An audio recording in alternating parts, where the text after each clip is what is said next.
had a few people ask about this fridge setup that I installed for the Western Australia road trip and how it all works.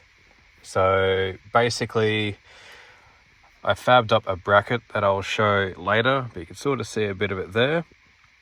It mostly held, but the corrugations out to steep point must have snapped one of the brackets. The fridge itself is a 8-litre brass monkey fridge that I got from JCar, also available at their sister company RTM, or whatever it's called. Just a regular fridge. It's powered by my auxiliary lithium battery.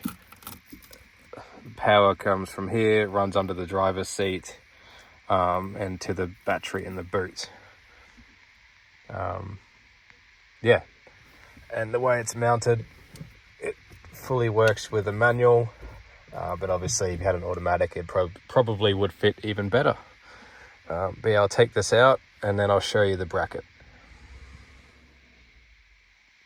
Okay, so here's how it's mounted in the car. This plastic thing is the slide-on mounting bracket that the fridge comes with.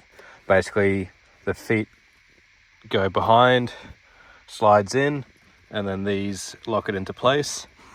A few of these center console fridges use a similar system, so that's fairly standard.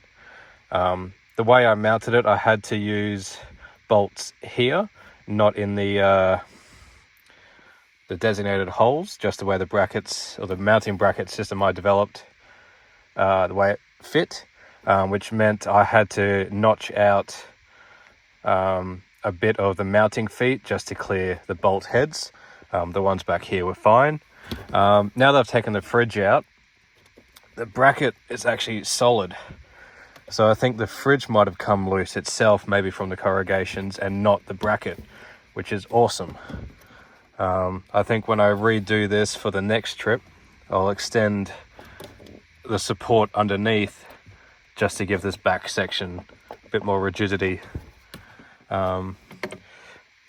Also, I had a spare center console trim that I cut specifically for mounting the fridge. So I've got the original center console that is not cut. However, in my rush, I cut too much out of it. That's why I put this here, just to hide some of the ugly. But I still have a untouched center console bit of trim. So for the next trip, I'll probably try and source another center console from a wreck or something to cut a bit more neatly for the next time I install the fridge. I should also note that I've got a shift extension, a couple inches or so, on the shifter, which does make it fall more easily to hand, especially when the fridge is in place. Instead of trying to reach down here, it's more in line with where my arm rests on the fridge. But yeah, I'll get it out of the car, and I'll show you how it mounts to the chassis itself. No new holes are drilled in the car. It uses factory mounting holes for other stuff that was already here underneath, that are just, I guess, piggybacked to mount the bracket. Okay, so this is the mounting bracket that I built. It's very basic, just make your own bracket things from Bunnings with an aluminium strip down the middle, just for a bit of rigidity. For the next version, I'll probably get an extended version of that, just to add a bit more strength to that plastic panel out the back here. As far as mounting to the car, it uses the 2 bolts that mount the factory center console box, and then 2 bolts here that mount to the factory handbrake bracket. And then yeah, just unbolts out of the car, and you can bolt the factory box back in. It's not too heavy either, which is good. But yeah, that's a bit of a mess. And that's how I mount the 8-litre center console fridge to my 2012 Prado 150 GX. Cheers. And there we go.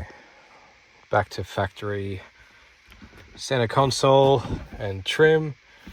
Had to add some elastic because with the shift extension, the shift boot doesn't match up with the gear knob anymore. So to stop this from rattling around, just added some elastic. A little bit dusty from being in storage for so long.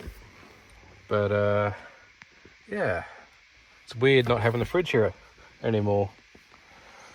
But there we go. So back to factory fresh. Cheers.